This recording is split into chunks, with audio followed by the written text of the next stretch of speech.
Assalamualaikum warahmatullahi wabarakatuh. Selamat sejahtera dan salam Malaysia Madani. Terima kasih semua kerana masih lagi menonton rancangan ABC Podcast Akrab Borak Cakna yang dibawakan oleh Majlis Akrab Kebangsaan. Bersama saya Arif, dan pagi ini kita akan berbincang tentang tajuk tentang wira tak didendang.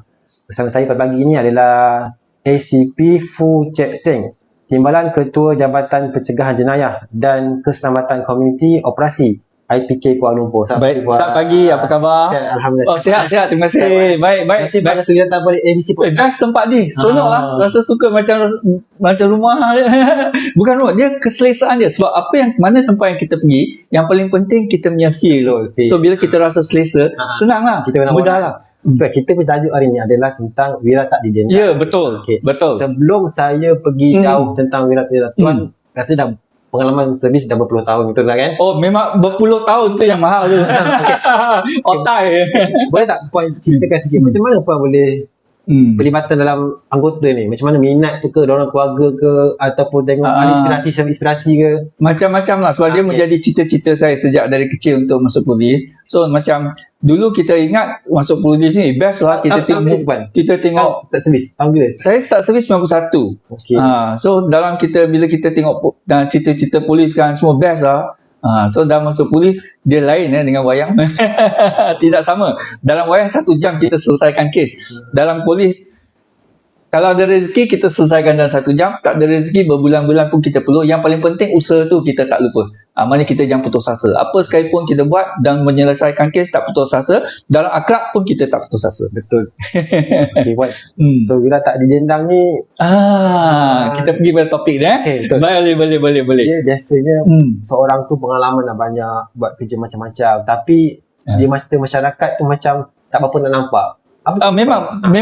Memang kita tak nak orang nampak. Tetapi kita nak orang tahu. Sebab begini, dalam sesuatu organisasi kita tak dapat keluar daripada human resource, sumber manusia. Maknanya dalam organisasi itu kena ada orang, kena ada manusia. Manusia yang kerja, yang gerak kerja dia. Dan dalam gerak kerja dan apa kita cerita pasal organisasi ada manusia. Manusia ni tidak boleh elak daripada emosi. Semua manusia ada emosi. Bagaimana emosi kamu pagi ni? Pagi ni ceria. Okey, saya seronok. Dan datang ni kan akrab borak cakna ni rasa seronok. Okey. Jadi emosi ni sebenarnya bila kita berada di tempat kerja. Okey, mengapa akrab ialah wira yang tidak didendang sebab dalam sesuatu organisasi, hari-hari kita berdepan dengan manusia yang pelbagai, walaupun kita orang yang bekerja sama. Kan? Contoh kita bekerja satu pejabat, hari-hari kita jumpa orang yang sama, bos yang sama. Tapi emosi kita berbeza. Betul. Hari ini saya seronok, besok mungkin saya kurang sikit ke. Walau bagaimanapun, dengan adanya ahli-ahli yang akrab ni, mereka adalah orang-orang yang sebenarnya mereka menseimbangkan situasi organisasi tanpa kita perasan. Sebab contohnya, kalau saya mood hari ini saya kurang baik, saya senyap, saya diam. So kalau kami ahli-ahli akrab, okey, apa sebenarnya ahli akrab sebenarnya? Akrab ni kalau secara bahasa biasa kita panggil rakan pembimbing sekerja. Kita boleh kata rakan pembimbing sebaya ke, rakan pembimbing sekerja ke. Itu tidak penting, itu hanya branding. Sebab bila kita jalankan kerja, kita tak pun namakan branding kita. So apa yang kita cakap ialah, apabila seseorang dalam organisasi, contohnya mood dia kurang baik, dia hari ni pendiam. So orang-orang ahli-ahli akrab yang telah dilatih, mereka akan perasan, mengapa Fu hari ni pendiam? So apabila Fu pendiam, dia ada masalah ke ataupun dia ada isu ke, so sudah tentunya prestasi dia pada hari tersebut akan terjejas. So apa yang akrab buat ialah, ahli akrab dia sebenarnya simple saja. Mereka hanya orang kata, bila orang bermasalah, dia sebenarnya dia nak orang mendengar ataupun orang ambil berat. Contohnya Fu tak hari ni pendiam. So contohnya brother kita datang, tahu kamu datang, kamu lalu tempat saya. Fu bro, how are you? Are you okay? Setakat tanya how are you okay kan, saya pun ada orang ambil berat tentang saya. So secara tidak langsung apabila kita rasa kita diambil berat, so mood pun bertambah baik sikit. So benda-benda macam ni kamu tak bolehlah pergi cakap dengan orang, tadi saya akrab dengan saya sembang dengan Fu, dia ada masalah, saya bantu dia. Tak boleh. Sebab itu nampak sangat kita merendahkan kawan kita. Kawan kita ada masalah, kita membanggakan diri kita, kita membantu dia. So akrab tak macam tu. Itulah sebab kerja-kerja akrab ni ahli-ahli akrab ni ada di belakang tabir. Maknanya kita buat orang tak tahu. Betul. Sehingga saya sendiri pun tak tahu. Sebab setakat tanya Fu, are you okay? Are you okay? Saya pun tak tahu sebenarnya dia telah melayankan, mengimplementasikan konsep-konsep akrab, iaitu intervensi emosi dalam platform atau keadaan yang santai dan tidak dirasai. Kalau kita contoh jumpa kaunselor, kita ada schedule dia, kan, kita ada masa dia, kita ada sesi dia, bilik dia, kan, supaya orang tak ganggu, orang tak boleh tahu. Tak boleh lah, malulah ke orang, kan. Tapi dalam konteks akrab, mana-mana boleh. Tepi kedai ajak minum, contoh Fu tak bagus, Fu, are you okay? Kalau Fu kata tak ada apalah, ni mesti ada apa-apa ni, jom kita minum. So kita pergi kedai kopi, dan kedai kopi, teh hari ni okey ke? Kurang rasa sikit lah, kurang rasa sikit tu, cakaplah dengan kedai tu, okey, tukarlah satu bagi teh yang sedap sikit. So secara Fu, ambil berat dengan saya. So kita melayani dia. Dan yang paling penting kita rasa, contohnya kalau Fu hari ni perasaan Fu tak bagus, tak selesa, tak ada orang layan saya buat saya buat hal saya, belum tentu besok saya akan okey lagi. Mungkin perasaan saya yang tak selesa saya akan bawa sampai ke besok. Cabaran-cabaran saya kat rumah saya teringat, saya akan bawa besok. Dia kumpul-kumpul makin lama, makin banyak. Tetapi dalam konteks akrab ni, dia ialah rakan-rakan yang sebenarnya bekerja bersama-sama. Kita kena pasti awal. Punca. Punca tak tahu pun tidak apa. Kita tidak semestinya nak tahu punca, tetapi setidak-tidaknya kita ambil cakna, ambil berat. So setidak-tidaknya, okeylah ada orang ambil berat tentang saya. Maknanya kami telah intervensi awal. So hari ni mungkin saya yang tak bagus, orang dah bercakap, dah bersimbang, mood dia seimbangkan mood dia. So besok mungkin mood dia akan bertambah baik. So intervensi awal. Betul. Okey, Puan. Tadi Tuan ada cakap pasal emosi, kan? Ya. Bila kita Puan sebagai PDRM ni mesti terlibat dengan masalah arahan jauh. Arahan daripada ketua, bos, betul. Itu dengan masyarakat, dengan betul. publik, kes-kes yang setiap hari tak pernah putus, rakan sekerja, betul, keluarga, macam-macam. So adakah ini macam beri gangguan sikit kepada kita punya prestasi untuk kita buat sesuatu yang terbaik? Okey, bagus. Sebenarnya dia bukan kata bagi gangguan. Dia bagi gangguan bila mood hari itu kita tak bagus. Itulah sebabnya peranan akrab dalam PDRM ni sangat penting. Jadi ahli-ahli akrab ni, kita bukan saja kita melatih orang kata penjawat awam yang orang kata civilian staff dalam PDRM. Kita juga latih pegawai-pegawai polis, anak buah kita. Sebab kita tahu bahawa akrab ni, ahli akrab ni, kita tak semestinya yang bagus, yang seboleh-bolehnya dalam sesuatu organisasi, kalau dia nak kukuh, lebih ramai orang tahu tentang peranan-peranan yang dimainkan oleh rakan masing-masing adalah penting. Kalau dia dilatih menjadi ahli akrab, maknanya dia lagi bagus, dia lagi tahu cara-cara buat intervensi. Tapi kalau dia tak tahu sekalipun, ambil cakna. Yes, ambil cakna, ambil tahu. Ambil cakna, ambil tahu, tanya khabar. Setakat tanya khabar tu, sebenarnya tanya khabar tu, perkataan dia tu, dia kata sempoi je, saja je tanya khabar je. Tetapi tanya khabar tu lah sebenarnya memainkan peranan yang sangat penting. Apabila seseorang tu down, tanya khabar tu lah sebenarnya bagi dia injection yang positif. Sama juga dengan polis. Kita berhadapan dengan bos, kadang-kadang arahan kita kata kita tak boleh ingkar arahan. Bos bagi arahan kita kena buat. Tak apa, kita buat dulu. Ada masalah kita jumpa balik. Yang paling penting dalam konteks manusia, tadi kita cerita tentang emosi. Sebenarnya kita pergi lagi jauh, ialah sebenarnya dalam manusia tu kita tidak lari daripada komunikasi. Interaksi antara manusia dengan manusia, sama dengan ketua kita ke dengan masyarakat. Tadi sahabat kita pasal masyarakat. So ini semua ialah kita punya skill, kita berinteraksi. Macam mana nak berinteraksi dengan, berkomunikasi dengan bos kita. Bos kita tak boleh cakap, "Oi, tak boleh lah, kan?" Tapi dengan member, "Oi, okey je." Sebenarnya itulah santai baru kita rapat. Komunikasi tu kalau tak, "Oi, tak rapat tu." Tadi emosi, kemudian kita ada komunikasi.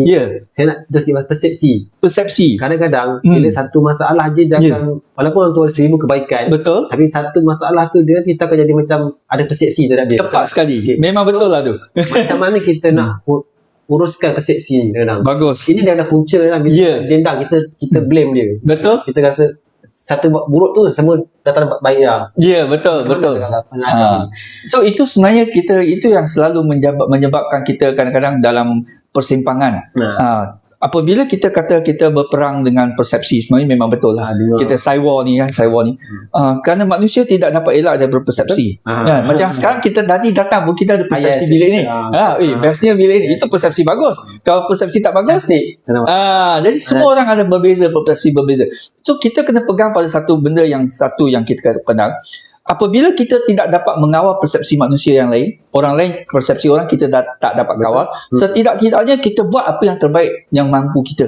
So itu kita buat benda yang kita boleh kawal. So kita buat sebaik yang kita boleh, itu adalah usaha kita. Benda yang kita boleh kawal, kita buat. Benda yang kita tak dapat kawal, kalau kita pergi pegang pada benda yang tak dapat dikawal macam tu, maknanya kita tambah beban pada diri kita. Walau bagaimanapun dalam konteks yang kita kata kita nak buat yang terbaik, supaya kita nak jaga imej kita, so kita lah buat yang terbaik. Bila orang lain hendak memegang pada persepsi yang negatif pun, kita tidak dapat salahkan mereka, sebab itu hak mereka.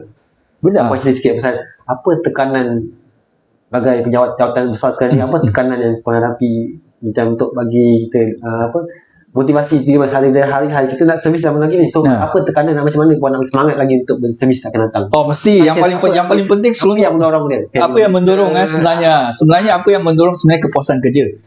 Kita rasa seronok bekerja, kita rasa puas hati. So maknanya perkataan seronok tu kita kena start dulu. Dan yang nombor dua selalu saya pegang ialah, kita ingat ialah bahawa gaji sudah masuk. So kalau gaji sudah masuk, kita kena buat. Kalau gaji sudah masuk, kita tak buat, maknanya kita hutang dengan kerajaan. Amanah. Yes, jangan hutang dengan kerajaan, sebab nanti kita tak tahu macam mana nak bayar balik. Betul. So apa yang kita dah buat, kita cuba usahakan yang terbaik. Hasilnya, impactnya, implikasinya, itu yang kita tak dapat kawal, tak apa, kita orang kata apa, reda je lah. Yang paling penting, apabila kita dah buat terbaik, kita tak rasa kesal. Tapi kalau kita tak buat yang terbaik, itu yang kita selalu cerita, hari tu saya patut buat macam ni, hari tu buat, kita ada kekesalan.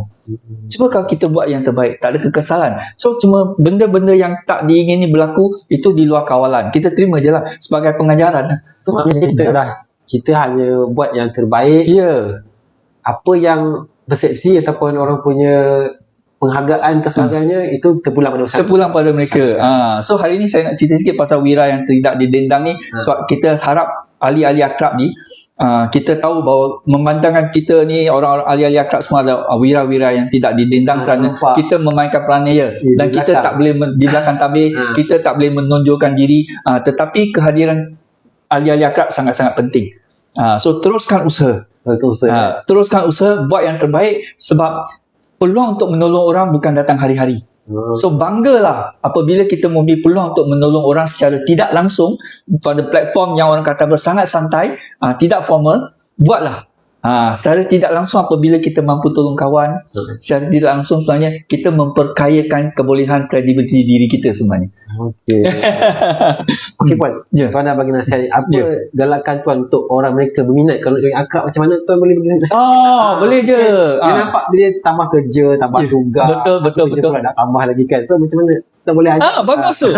Bila kita kata tambah kerja, tambah tugas, kita jangan anggap dia tambah kerja dan tambah tugas, kerana apabila kita tanya khabar dengan kawan kita, itu bukan kerja, itu bukan tugas, itu just friend. Kawan je, santai je, komunikasi, seronok. Betul, seronok komunikasi. Tetapi dalam kita komunikasi, kita bersantai bersama dengan kawan, kita implementkan, kita masukkan elemen-elemen membantu dan menyokong. So itu yang menambah nilai kita dengan persahabatan kita dengan kawan kita. So bukankah itu satu keindahan? Kita tambah nilai dalam kehidupan diri kita, kita tambah nilai dalam kehidupan kawan kita. So kita punya persahabatan lebih akrab. So kita dah sampai hujung dah. Cepatnya. Okey, silakan. Bila tak didendang ni kan, itulah kadang-kadang bila dah buat kita pengorbanan, betul, kita dah buat yang terbaik, tapi orang tak berubah. Kawan kita tak berubah, kita buat disangka buruk. Saya buat mak kecoh lah. Betul. Orang lah apa semua. Ini pun satu cabaran. Jadi akan mengganggu sikit kita punya nak berterusan. Tak apalah, kau buat hal kau lah, kita buat down. Betul. Ini yang menarik. Bagus. Saya suka yang ni. So kita nak jadi yang terbaik. Betul. Kadang-kadang bila tak ada penghargaan tu, kita rasa macam tak dapat komunikasi tak sampai. Betul. Terbaik. Okay. Good. Okay, begini. Apabila kita melaksanakan intervensi dalam konteks intervensi awal peranan akrab ni, kita kata wira tidak didendang ni kerana mereka memang tidak mengharapkan sesuatu. Sebab apabila kita mengharapkan sesuatu, harapan kita terhadap sesuatu maknanya kita sudah macam nak menonjolkan diri sudah tidak. Jadi kita dah tak sesuai ambil bertugas di belakang tabir. Ini patut orang yang menonjolkan diri sudah terbalik. Tapi walau bagaimanapun dalam kita melaksanakan peranan-peranan kita intervensi akrab, memang isu-isu ini timbul apabila kita nak cuba rapat kat kawan-kawan kita tak nak terima. Dia kata mengapa nak jaga tepi kain orang. Selalunya bagi aku kita kena anggap macam ni. Kalau kawan kita ada rasa dia punya defense dia, pertahanan dia tak nak pergi, kita tak dapat masuk, itu tidak itu bukan satu kegagalan. Kerana itu adalah satu tanda bahawa kawan kita ni dia memerlukan bantuan yang lebih. So di situlah akrab memainkan peranan di mana kita seimbang dengan dia dan cuba bawa dia kepada seorang kaunselor. Untuk bantu selesaikan isu. Nampak tak? Kalau kita biarkan dia lagi masalah. Dia makin teruk. So itulah dia, apabila kita tak dapat masuk, itu adalah tanda yang bagus. Maknanya kita dah tahu ada isu. So kita bawa dia kepada yang lebih perlu, iaitu kaunselor. Okey Tuan sebagai seorang katakan pengawal kanan. So macam mana kalau Tuan, saya tanya sikit kalau cuma sikitlah, macam mana kalau Tuan dapat handle masalah-masalah Tuan ni yang orang kata berbagai masalah ni supaya mereka ni tidak kurangkan masalah sama mereka dan juga fokus pada tugas. Boleh Puan share sikit tak? Boleh. Okey, dalam ayat yang mudah kita kita yang mudah kita kena pegang satu bahawa orang-orang yang datang bekerja ni semua ialah manusia. So mereka ada emosi. So kita kena faham emosi masing-masing ada berbeza. So kita jangan harap semua emosi sama, tak boleh. Dan kita jangan ingat kita cakap tu semua orang boleh terima. Kita kena tahu ada orang yang tak boleh terima dan itu perkara biasa. Itu bukan masalah. Kalau kita anggap itu masalah, maka dia masalah lah. Tapi kalau kita anggap dia biasa, okeylah. Dan yang paling penting dia, apa yang kita boleh buat ialah kita cuba tahu bahawa dalam konteks kerja kekeluargaan tu, elemen kekeluargaan tu kalau kita dapat buat, maka seronoklah. Bila orang kata rumahku syurgaku, tempat kerjaku pun syurgaku, maka berjayalah kita. Okey, terima kasih. Terima kasih Tuan Fu kerana sudi datang pada pagi ni. Saya rasa agak menariklah topik kita macam ni. Jadi kepada semua ahli akrab di luar sana tu, jangan putus asa. Walaupun kita nampak macam biasa-biasa, sebenarnya kita adalah wira di mata masyarakat. Okey, terima kasih sekian. Assalamualaikum warahmatullahi wabarakatuh. Salam ceria. Terima kasih akrab. Dari hati untuk hati, kita gerak seiring sehati, bawa sinar tiap cerita, akrab pendengar setia, amanah jadi pegangan, rasional dan integritas, suasana harmoni. Dari hati untuk hati, sokongan moral, emosi terjaga, hati ceria, akrab pendengar setia anda. Dari hati untuk hati, kita gerak seiring sehati, bawa sinar tiap cerita, akrab pendengar setia, amanah jadi pegangan, rasional dan